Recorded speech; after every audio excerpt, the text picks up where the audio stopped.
Have you ever heard the sound of a train? Not the roaring rush as it speeds past, but the low murmur when it comes to a halt, the rail still.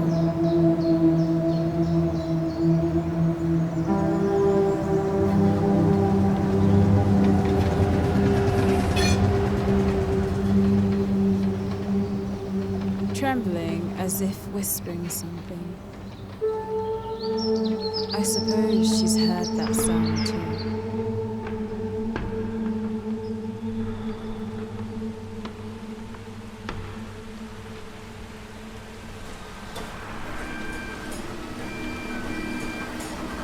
That day she was standing there with a canvas bag on her back, her hair tousled messily by the wind. I didn't ask her where she was going. Maybe I should have.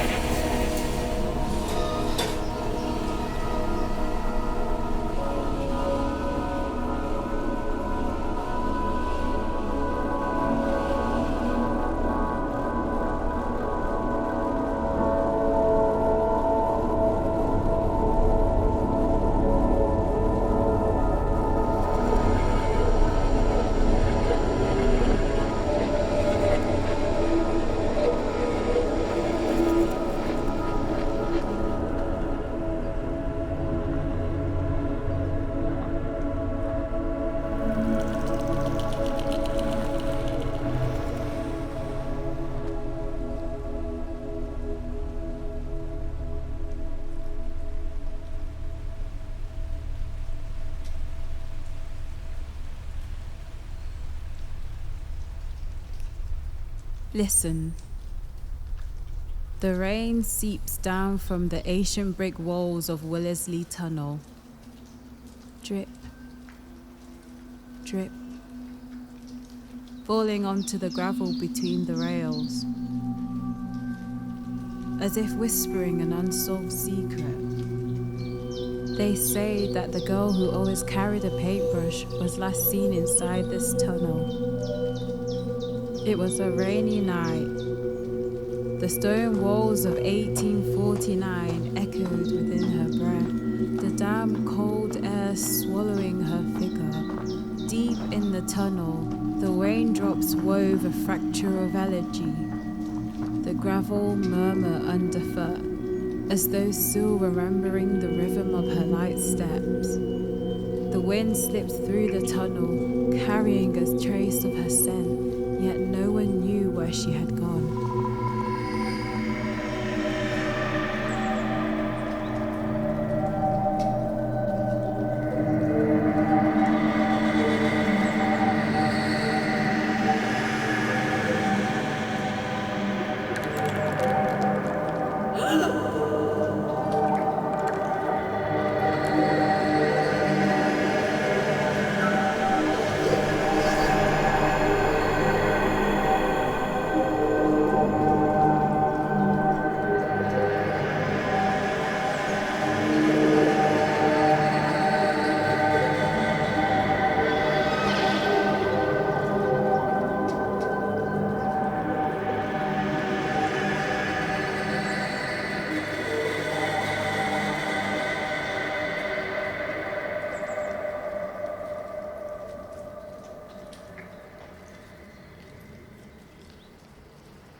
March 18, 2025. This is where I escaped to.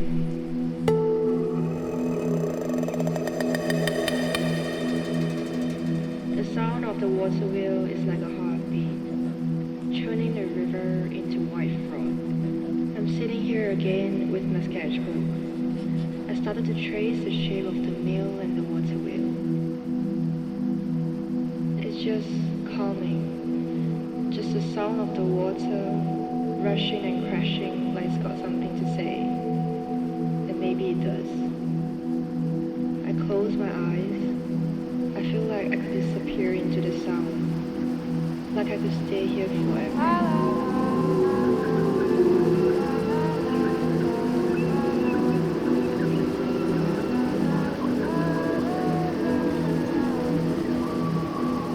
But the rumble of the water wheel stays with me.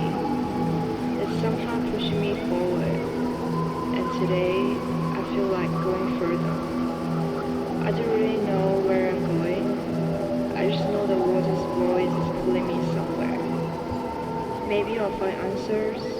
Maybe I just want to hear the noisy song one more time.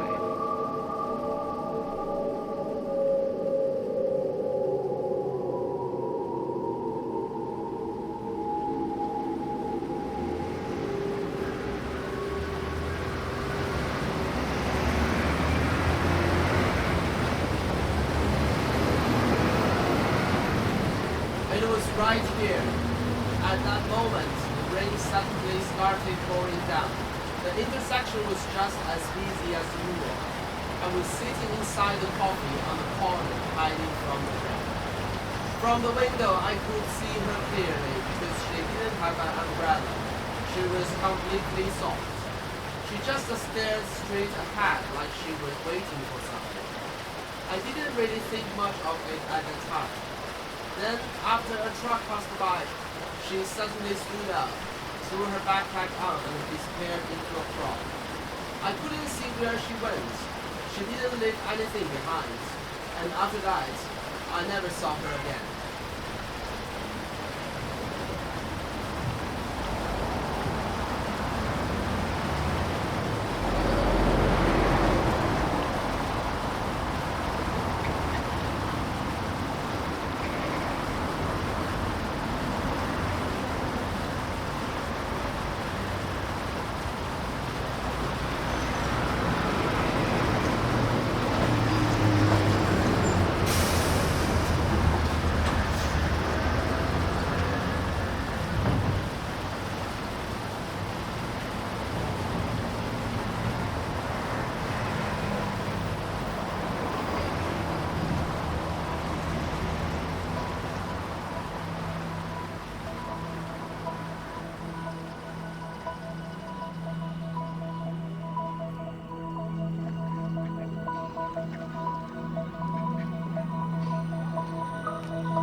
This was her favourite place by the water, sitting on the grass beside the open-air cafe, resting while the river murmured. She often came here, a paintbrush in hand, murmuring to the water about her paintings, her dreams, and the secrets she kept hidden deep inside. The ducks seemed to be her only audience, floating on the surface, tilting their heads as if listening intently. Sometimes, as though they truly understood, they would gather around her, some even calling back to her in a loud reply, "Don't believe me, listen."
Following her footsteps, we arrived at the church she visited before she left.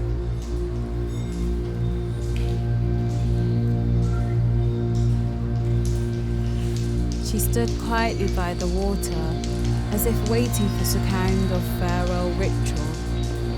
The bells no longer rang, only the waters kept striking the river bank, again and again, like an old prayer. You run your hand over the tightly shut door, but feel only the cold moss and the damp air. She had once sung here, yet now all that remains is a faint trace of her voice, the words too blurred to make out. Only the waters remembers the direction she took.